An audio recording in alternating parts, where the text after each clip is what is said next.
বন্ধুরা, আপনারা কি জানেন যে স্ত্রীরা আপনাদের কতদিন পর্যন্ত ভালোবাসে? সব স্ত্রীরা কত সময় পর্যন্ত তাদের স্বামীদের ভালোবাসে? আর কত বছর বয়স পর্যন্ত স্ত্রীরা তাদের স্বামীদের ভালোবাসে? বন্ধুরা, আপনারা সকলেই কোথায় না কোথাও দেখেছে যে লোকেরা তাদের মেয়েদেরকে শুধুমাত্র ধনী করেই বিয়ে দিতে চায়। তারা মনে করেন যে আমার মেয়ে যখন ওই ধনী পরিবারে যাবে তখন সে খুবই সুখে জীবনযাপন করবে। কিন্তু বন্ধুরা, তার মেয়ে সুখে জীবনযাপন করবে নাকি দুঃখে জীবনযাপন করবে সেটা কিন্তু বলা যায় না। তো বন্ধুরা, আজকের এই ভিডিওটি খুবই আকর্ষণীয় হতে চলেছে। স্কিপ না করে সম্পূর্ণ ভিডিওটি দেখার অনুরোধ রইল। আজকের এই ভিডিওটিতে আমি আপনাদের একটা সত্যি ঘটনা বলতে চাই। এই ঘটনার মাধ্যমে আপনারা সকলে জানতে পারবেন নারীরা পুরুষদের কতদিন পর্যন্ত ভালোবাসে। বন্ধুরা, আপনারা সকলেই জানেন আজকালকার ছেলে মেয়ে কারোর না কারোর সাথে কথা বলে এবং সেই কথা বলা থেকে তারা প্রেমে পড়ে যায় এবং সেই প্রেম থেকে তাদের ভালোবাসা এবং বিয়ে পরিণত হয়। এবং যখন তাদের এই সম্পর্ক তাদের পরিবার না মেনে নেয় তখন তারা দুজন একা থাকতে অন্য জায়গায় চলে যায় এবং তারা অন্য কোথাও গিয়ে বসতি স্থাপন করে, তারা বিয়েও করে ফেলে। বন্ধুরা, আজকের কলিযুগে এই ধরনের ঘটনা সর্বত্রই শোনা যায়।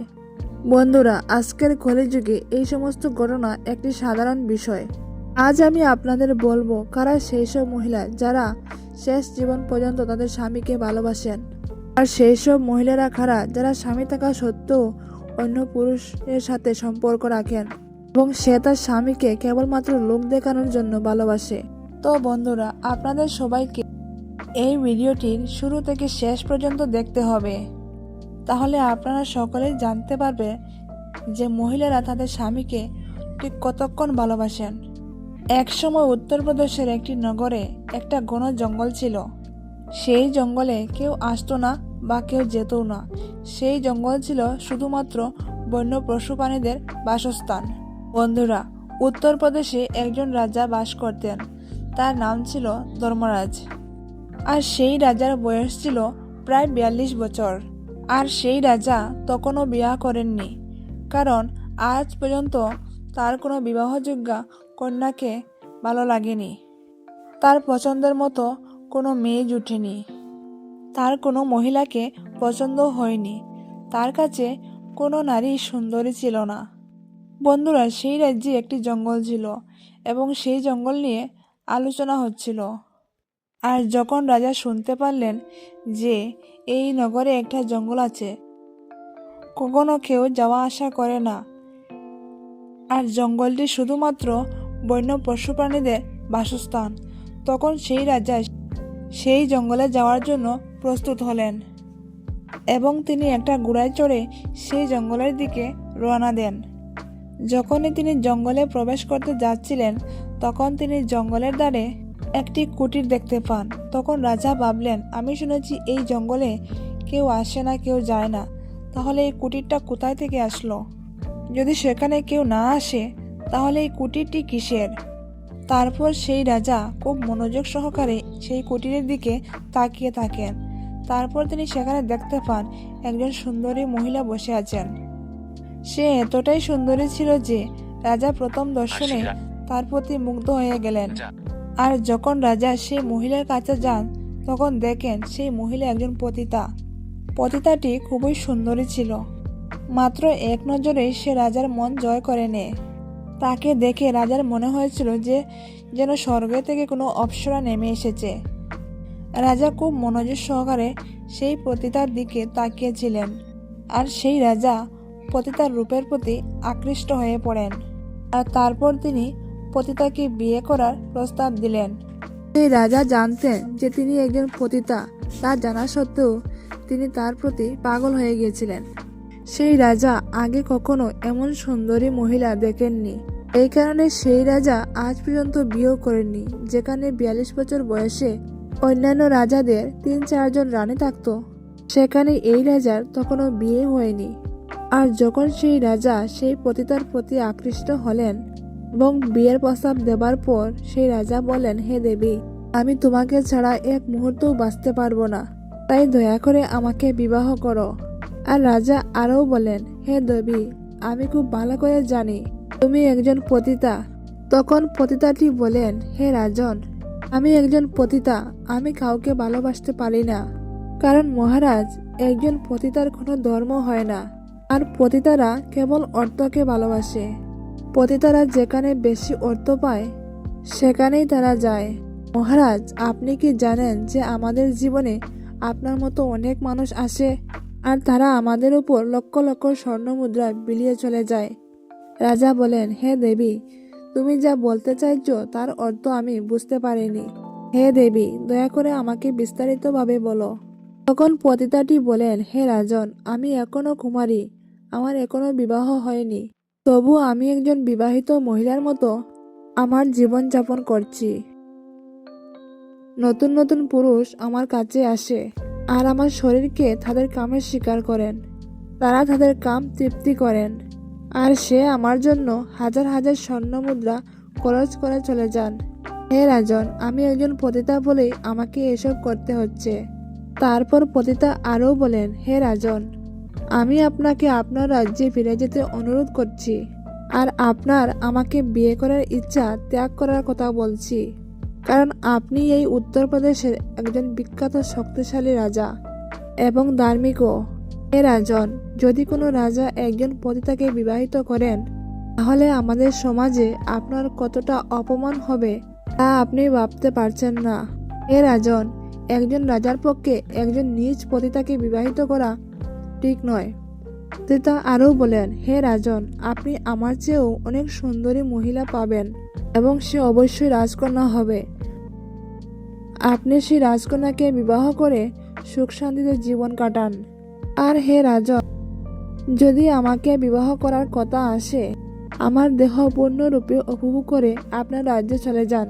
রাজা বলেন, হে দেবী, আমি তোমার সম্পর্কে সব কিছু জানি, তারপরেও আমি তোমার সৌন্দর্যে মোহিত হয়ে যাই। আমি যে কোনো মূল্যে তোমাকে বিবাহ করতে চাই। বন্ধুরা, সেই রাজা সেই পতিতার সৌন্দর্যের লোভে সম্পূর্ণরূপে মুগ্ধ হয়ে গেছিলেন আর তার প্রেমে অন্ধ হয়ে গেছিলেন। সেই রাজা নিজেকে নিয়ন্ত্রণ করতে পারলেন না। তারপর সেই রাজা পীড়াপিড়িতে পতিতা বললেন, ঠিক আছে রাজন, আমি আপনাকে বিবাহ করব, কিন্তু মহারাজ, আমার কিছু শর্ত আছে যা আপনাকে মেনে নিতে হবে। যদি আপনি আমার শর্তগুলো মেনে নেন, তাহলে আমি আপনাকে বিবাহ করব আর আমি আপনার রানী হব। তখন রাজা বলেন, হে দেবী, তোমার শর্তগুলো বলো, আমি অবশ্যই তোমার শর্তগুলো মেনে নেব।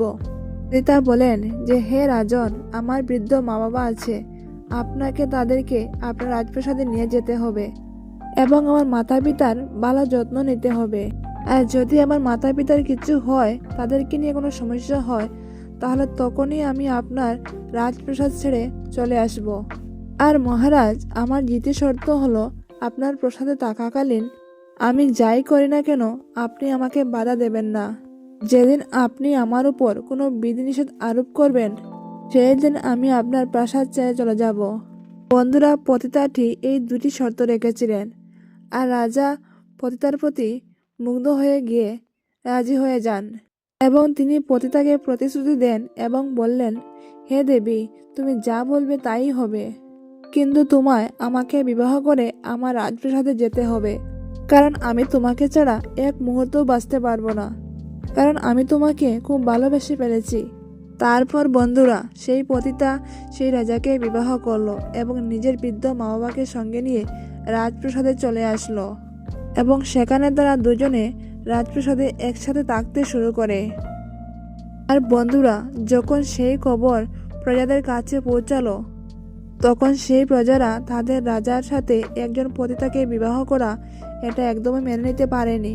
তাদের রাজার জন্য হাজার হাজার রানী লাইন দিয়ে দাঁড়িয়ে থাকতো, কিন্তু তারপরেও রাজা একজন পতিতাকে বিবাহ করলেন, এই বিষয়টি প্রজারা একদমই মেনে নিতে পারছিল না। অন্যদিকে সেই পতিতাকে বিবাহ করে রাজা প্রেমপূর্বক জীবনযাপন শুরু করতে লাগলেন। বন্ধুরা, সেই রাজা রাজসভা পরিচালনা করতেও ভুলে গেছেন, কারণ রাজা সেই পতিতার প্রেমে এতটাই অন্ধ হয়ে গিয়েছিলেন যে তিনি তার স্ত্রীকে ছেড়ে কোথাও যেতে চাননি। সেই রাজা তার স্ত্রীর সাথে দিনরাত কাটাতেন আর মন্ত্রীবর্গ সহ রাজার এই কর্মকাণ্ড দেখে সমগ্র জনতা অত্যন্ত ক্রুদ্ধ ছিল। এখন সেই রাজা রাজসভা পরিচালনা করতে ভুলে গেছেন। এখন প্রজারা কিছুই বুঝতে পারছিল না। আর একজন মন্ত্রী রাজাকে খুব ভালো বুঝতেন। মন্ত্রীর ব্যাখ্যা পড়েও রাজা কিছু বুঝতে পারলেন না। তারপর কিছু মন্ত্রী নিজেদের মধ্যে আলোচনা করলেন এবং তাদের নগরে কিছু চোরকে ডেকে বললেন যে সেই পতিতার বৃদ্ধ পিতামাতাকে হত্যা করতে হবে। এজন্য আমি তোমাদেরকে 5,000 স্বর্ণমুদ্রা দেব। যখন সেই চোরেরা 5,000 স্বর্ণমুদ্রার কথা শুনতে পেল, তখন তারা মন্ত্রীদের বলল, মন্ত্রীদি, কাজ আজই হয়ে যাবে। তো বন্ধুরা, মধ্যরাত হতেই সেই চোরেরা বৃদ্ধ পিতামাতার ঘরে প্রবেশ করে। আর তারা দুজনকে যখন মেরে ফেলতে যাচ্ছিল, ঠিক তখনই বৃদ্ধ পিতামাতা জোরে চিৎকার করতে শুরু করলো। তারা চোর চোর বলে চিৎকার করতে শুরু করলো। তারপর সেই চোরেরা কোনো রকম দেরি না করে তাদেরকে হত্যা করে সেখান থেকে পালিয়ে যায়। সেই পতিতা যখন তার বৃদ্ধ পিতামাতার কণ্ঠ শুনতে পেল, তখন সে রাজাকে বলল, হে রাজন, মনে হচ্ছে আমার বৃদ্ধ পিতামাতার কোনো সমস্যা হয়েছে। তারপর পতিতা এবং রাজা তাদের পিতামাতার ঘরে যান এবং দেখেন যে পতিতার পিতামাতা মারা গেছেন আর খুনি সেখান থেকে পালিয়ে গেছে। তারপর সেই রাজা চোরের পেছনে দৌড়াতে শুরু করে। সে তার প্রাসাদের সর্বত্র তাদের তাড়া করে। তারপর চোরেরা প্রাসাদ ছেড়ে বনের দিকে দৌড়ে যায়। তারপর রাজা ঘরে ফিরে আসে। রাজাকে ঘরে ফিরে আসতে দেখে পতিতা রাজাকে বললেন, হে রাজন, এখন আমার কি করা উচিত? তখন রাজা বললেন, হে দেবী, আমি আমার প্রতিজ্ঞা হারিয়ে ফেলেছি। তোমার কাছে যে প্রতিশ্রুতি আমি দিয়েছিলাম, তোমার যে দুটি শর্ত ছিল, তা আমি পূরণ করতে পারিনি। রাজা আরও বলেন, তোমার শর্ত পূরণ করতে পারিনি, এবার তোমার মনে যা আসে তাই করো। বন্ধুরা, রাজার কাছ থেকে এই কথা শুনে পতিতা রাজাকে বলেন, হে রাজন, ঠিক আছে, আমার শর্ত অনুসারে আমি আপনার প্রাসাদ ছেড়ে চলে যাচ্ছি। বন্ধুরা, তারপর সেই পতিতা রাজার প্রাসাদ ছেড়ে তার কুটিরের দিকে চলে যায়। তারপর সেই পতিতাকে চলে যেতে দেখে রাজা খুবই চিন্তিত হয়ে পড়লেন। তারপর সেই রাজা তার শর্ত অনুযায়ী কিছুই করতে পারলেন না। পতিতা চলে যাওয়া দেখে তার চোখ জ্বলে পড়ে যায়। তারপর সেই পতিতা রাজপ্রাসাদ ত্যাগ করে। রাজার স্ত্রী প্রাসাদ ছেড়ে চলে গিয়েছিল, তাই রাজা আজ একটি সভা করেছেন এবং সেই সভায় রাজা অত্যন্ত দুঃখের সঙ্গে বসেছিলেন। আর যখন সেই সভা শেষ হলো, তারপর রাজা সেখান থেকে চলে গেলেন। আর তিনি ভাবছিলেন, এখন আমার জীবনে শুধু অন্ধকার আর অন্ধকার। এখন আমি কিভাবে ওই পতিতাকে ছাড়া বাঁচব?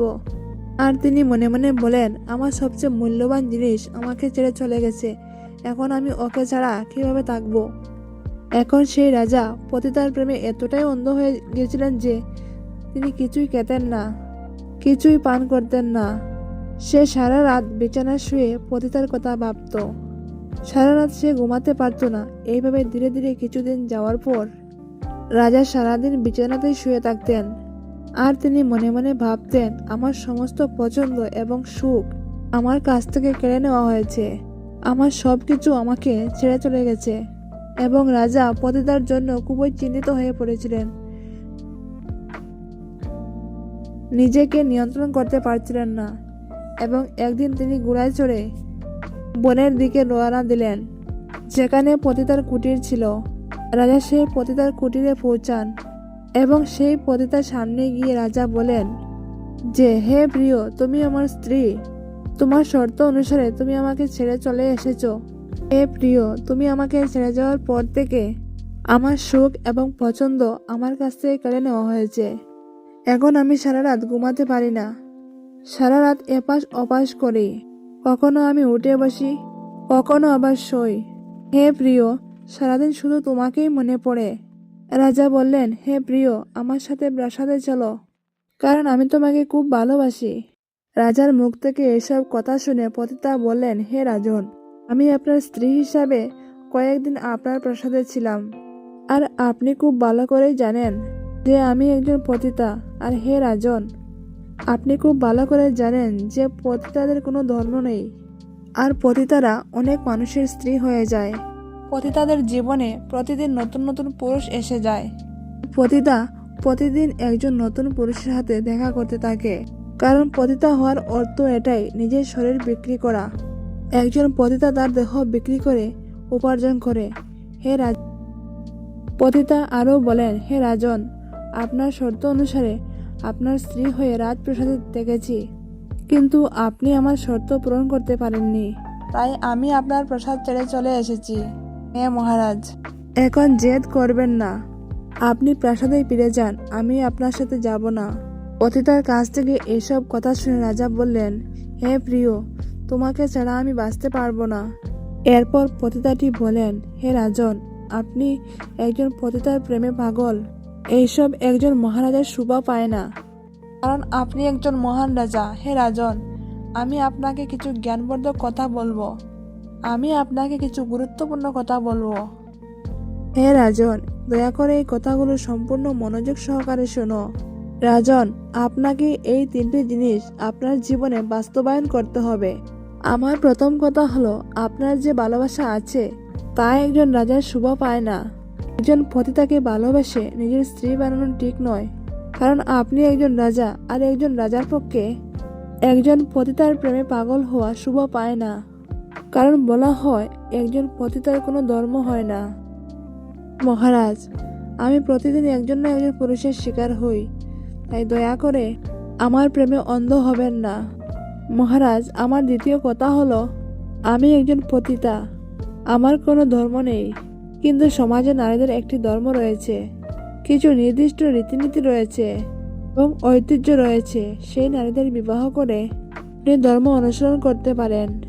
হে রাজন, আমাদের প্রাচীন ধর্মগ্রন্থ বেদ বলে, এই সমাজে নারীদের কর্তব্য হলো স্বামীদের সাথে থাকা, তার সেবা করা, তার স্বামীকে ঈশ্বর মনে করা এবং তার কথা মতো কাজ করা।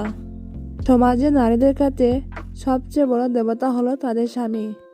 হে রাজন, এই সমাজে নারীদের স্বামী দুর্বল হোক বা শক্তিহীন, তাদের স্বামী সর্বশ্রেষ্ঠ এবং ঈশ্বর। সেই নারীরা তাদের স্বামীদের ঈশ্বর মনে করে, সেই নারীরা কোনো পরিস্থিতিতেই তাদের স্বামীদের ছেড়ে যায় না। হে রাজন, এটি পতিতাদের ক্ষেত্রে প্রযোজ্য নয়। আমাদের পতিতাদের কোনো ধর্ম হয় না। একজন পতিতাদের জীবনে না জানি কত পাপ ঘটে। একজন পতিতা সর্বদা পতিতাই হয়ে থাকে। এই সমাজে নারীরা মনে করে যে তার স্বামী যেন অন্য কোনো মহিলার কাছে না যায়, অন্য কোনো নারীকে তার শিকার না বানায়, কারণ এই সমাজের পুরুষ যদি অন্য নারীর কাছে যায় তাহলে তাদের ঘরে ঝগড়া শুরু হয়। হে রাজন, সকল নারী এটাই চায় তাদের পুরুষ যেন অন্য নারীর শিকার না হয়, আর যেন অন্য কোনো নারীর দিকে তাকায়ও না। তার যা প্রয়োজন তা তার স্ত্রী দিতে পারে। সেই জন্য সমাজে একজন নারীকে বিয়ে করা উচিত এবং পুরুষদের ক্ষেত্রেও একই নিয়ম প্রযোজ্য। স্বামী স্ত্রীর প্রতি বিশ্বস্ত থাকা খুবই জরুরি। শুধুমাত্র স্ত্রী তার ধর্ম পালন করবে, শুধুমাত্র স্ত্রী তার কর্তব্য পালন করবে, এটা দায় নয়। পুরুষদেরও একটি স্থির বৃত্ত হওয়া উচিত। হে রাজন, আমি একজন পতিতা, আমরা যেখানে অর্থ পাবো সেখানেই যাব। এটা হলো পতিতার কর্তব্য। একজন পতিতা তার দেহ বিক্রি করে জীবিকা নির্বাহ করে। হে রাজন, পতিতারা সেই সব জায়গার রানী হয়ে ওঠে যেখানে তারা বেশি টাকা পায়, আর যত বেশি অর্থ দেওয়া হবে তত বেশি সময় সে রানী হবে। তারপর যখন সেই ব্যক্তির সময় শেষ হবে তারপর অন্য ব্যক্তির পালা, আর এখান থেকেও অর্থ পাওয়া যায়। হে রাজন, পতিতার কাজ হলো নিজেকে বিক্রি করা, অন্যদের প্রতিদিনের রানী হওয়া। অতএব হে রাজন, আমাদের মতো পতিতাদের কোনো ধর্ম হয় না, আর সমাজের নারী পুরুষের যে কর্তব্য তা হলো তাদের স্বামী সন্তানদের ত্যাগ করা উচিত নয়। স্বামীর যদি অর্থের অভাব হয় এবং সেই স্বামীর যদি উপার্জনের কোনো উপায় না থাকে তাহলে সেই স্ত্রীর তাকে ছেড়ে যাওয়া উচিত নয়। এমন নয় যে যখন তার স্বামীর অর্থ কম থাকবে বা অর্থ থাকে না তখন স্ত্রী তার স্বামী এবং সন্তানদের ছেড়ে কোনো ধনীবান ব্যক্তির কাছে চলে যাওয়া উচিত নয়। হে রাজন, স্বামী দরিদ্র হলেও স্ত্রীকে তার ধর্ম পালন করতে হবে, তার স্বামীর সাথে থাকা উচিত, স্বামীকে সাহায্য করা উচিত। আর এমনটা নয় যে স্বামীর অর্থ না থাকলে স্ত্রীর উচিত স্বামীকে তিরস্কার করা এবং তার সাথে ঝগড়া করতে হবে। যদি সেই স্ত্রী তার দরিদ্র স্বামীর সঙ্গে ঝগড়া করে, তাহলে দেবী লক্ষ্মী কখনো তার ঘরে বসবাস করে না, আর সে আরো গরিব হয়ে যায়। যদি দেবী লক্ষ্মী তার বাড়িতে আসেন, তাহলে দেবী লক্ষ্মী তাদের বাড়িতে থাকতে পারেন না। এক দরজা দিয়ে আসবে আর অন্য দরজা দিয়ে চলে যাবে। অর্থে যতই কষ্ট থাক না কেন, একজন স্ত্রীর উচিত সর্বদা তার স্বামীকে ভালোবাসা, আর স্বামীকে সান্ত্বনা দেওয়ার জন্য স্ত্রীকে সর্বদা বলা উচিত, হে স্বামী, আমি তোমার সাথে আছি, চিন্তা করো না, ঈশ্বরের কৃপায় সব কিছু ঠিক হয়ে যাবে। আর স্ত্রী সর্বদা স্বামীর প্রতি আকৃষ্ট হওয়া উচিত এবং স্বামীও তার স্ত্রীর প্রতি আকৃষ্ট হওয়া উচিত। দুজনের মধ্যে সবসময় ভালোবাসা থাকা উচিত, আর কোনো নারীরই তার স্বামীকে ত্যাগ করা উচিত নয়। দুজনের মধ্যে সবসময় ভালোবাসা থাকা উচিত, আর একজন স্বামীরও কখনো তার স্ত্রীকে ত্যাগ করা উচিত নয়। হে রাজন, আজকের সময় স্বামী স্ত্রীর মধ্যে ছোটখাটো বিষয় নিয়ে ঝগড়া হয়, কিন্তু একে অপরের প্রতি ভালোবাসা একই থেকে যায়। আর এইটুকু বুঝে নেবেন যে স্বামী স্ত্রীর মধ্যে ঝগড়ার খবর যদি প্রতিবেশীর মধ্যে পৌঁছায়, তাহলে বুঝে নেবেন যে স্বামী স্ত্রী আর একসাথে থাকা হবে না। তখন স্বামী স্ত্রীর মধ্যে কোনো ভালোবাসাই থাকবে না। একজন স্ত্রীর উচিত সবসময় তার স্বামীর কথা মেনে চলা। তবে হ্যাঁ, স্বামীর কথা সব কিছুই যদি ভুল মনে হয়, যদি তোমার স্বামী তোমাকে যদি অন্যায় কাজ করতে বাধ্য করায়, তাহলে তোমার স্বামীর কথা মান্য করা উচিত না। বন্ধুরা, আপনারা নিশ্চয়ই কোথাও না কোথাও অনুসূয়া গল্প শুনেছেন। সেই মাতা অনুসূয়া সর্বদা তার স্বামীর সেবায় নিয়োজিত থাকতেন, আর সে তার স্বামীর খুব ভালো সেবা করত। আর মাতা অনুসূয়ার কিছুই ছিল না, আর মাতা অনুসূয়া তার স্বামীর সাথে বনে একটি কুঁড়ে ঘরে থাকতেন। মাতা অনুসূয়া তার স্বামীর সেবা করতেন তার সমস্ত মন প্রাণ দিয়ে। মাতা অনুসূয়া তার স্বামীকে তার প্রতি পরমেশ্বর মনে করতেন। আর বন্ধুরা, মাতা অনুসূয়ার কাছে অর্থ ছিল না, সে খুব দরিদ্র ছিল। আর যদি সে মনে করত যে তার অর্থ নেই, আমি গরিব আর আমার একজন ধনী লোকের সাথে থাকা দরকার, তাহলে সে নিশ্চয়ই পারত। কিন্তু সে তার স্বামীর জন্য তার শক্তি ছিল। বন্ধুরা, একজন নারীর কাছে তার সবচেয়ে বড় সম্পদ হলো তার স্বামী। সম্পদ মানে এই নয় যে কারোর কাছে সোনা রূপা এবং প্রচুর অর্থ থাকবে। স্ত্রীদের সবচেয়ে বড় সম্পদ হলো তাদের স্বামী এবং তাদের সন্তানরা। কিন্তু আজকের কলিযুগে সকল নারীর কাছে সবচেয়ে বড় সম্পদ হলো টাকা এবং ধন দৌলত, আর স্বামী তো কিছুই না।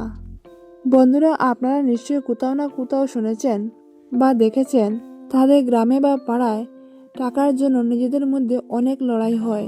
তাই হে রাজন, একজন স্ত্রী সর্বদা ধর্ম পালন করা উচিত। পতিতা আরও বলেন, হে রাজন, আপনার পতিতার সাথে জড়িত হওয়া উচিত নয়। আপনি আমার প্রেমে জড়িয়ে আছেন, আমার প্রেমে অন্ধ হয়ে গেছেন, আর আমার প্রেমে পাগল হয়ে গেছেন। হে রাজন, রাজার কখনো নিজের কথা ভাবা উচিত নয়। রাজার উচিত তার প্রজাদের কথা ভাবা। আপনি শুধু নিজের কথা ভাবছেন, আপনি প্রজাদের কথা কিছুই ভাবেন না। সেই জন্য রাজন, আপনার রাজ্যে ফিরে যাওয়া উচিত, আর আপনার প্রজাদের প্রতি যত্নবান হওয়া উচিত।